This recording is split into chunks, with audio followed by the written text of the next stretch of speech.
Who is this actually good for, who should skip it, and is it worth the price for normal everyday buyers? That's the question every wine enthusiast asks before clicking Add to Cart. If you've ever stared at a cramped countertop, or a kitchen cabinet that just can't hold the bottles you really want to keep at the perfect temperature, this is the moment to find out whether a freestanding 180-bottle wine fridge makes sense for you. Link is in the description if you want to check the product details on Amazon. In the next few minutes, I'm going to walk through the real-world pros and cons, the hidden trade-offs that most spec sheets gloss over, and finally help you decide if the ORYMUSE 180-bottle model fits your lifestyle, or if you should keep scrolling.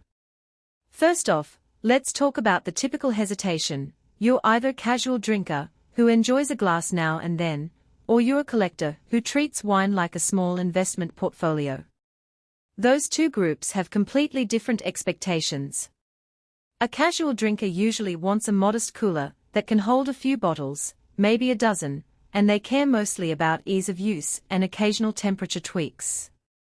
A collector, on the other hand, is looking at space, longevity, and the ability to protect a larger inventory from heat spikes, power outages, or the occasional kitchen mishap.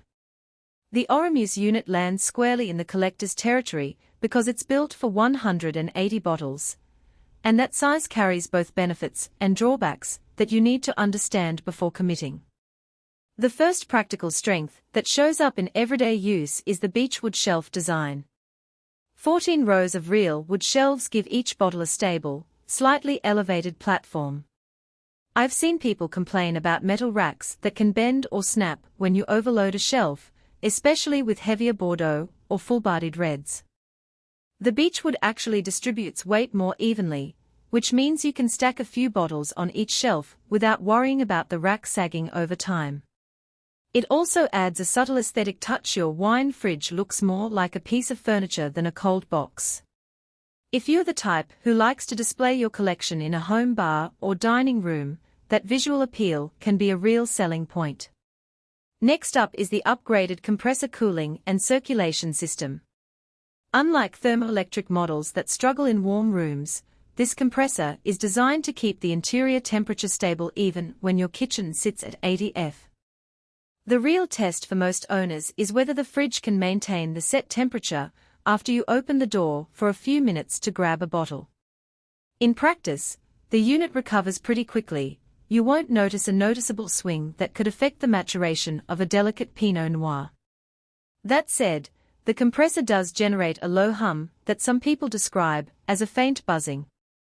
It's not loud enough to be a distraction, but if you're keeping the fridge in a quiet study or bedroom, you'll want to factor that sound in.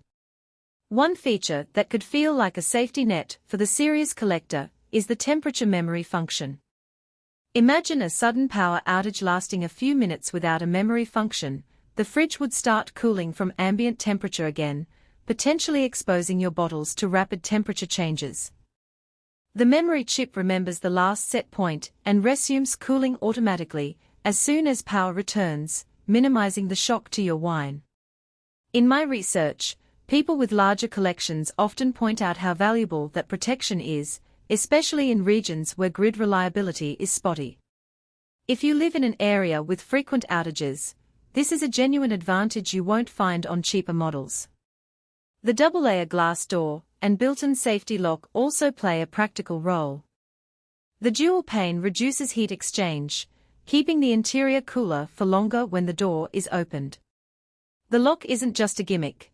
It's useful if you have kids or if you want to keep a particular vintage hidden from party guests. That said, the lock mechanism can be a bit stiff when you first install it, and you might need to oil it lightly to achieve smooth operation. It's a minor inconvenience, but worth noting if you plan to use the lock frequently. Now, let's balance those strengths against the hidden trade-offs. The size that makes this fridge attractive, 180 bottles, also makes it a fairly sizable appliance. It stands 24 inches tall, but its footprint is comparable to a small refrigerator, meaning it will dominate a corner of your kitchen or pantry. If you don't already have a dedicated space, you might end up sacrificing counter or cabinet real estate. I've spoken with a few homeowners who tried to squeeze the unit behind a kitchen island, only to discover that the ventilation clearance required for the compressor makes that a risky placement. The manufacturer includes 2 spare bottom feet, which is helpful if your floor isn't perfectly level, but you'll still need to allocate at least a few inches of clearance on all sides for airflow. Another practical weakness is the lack of adjustable shelf heights. The 14 Beechwood shelves are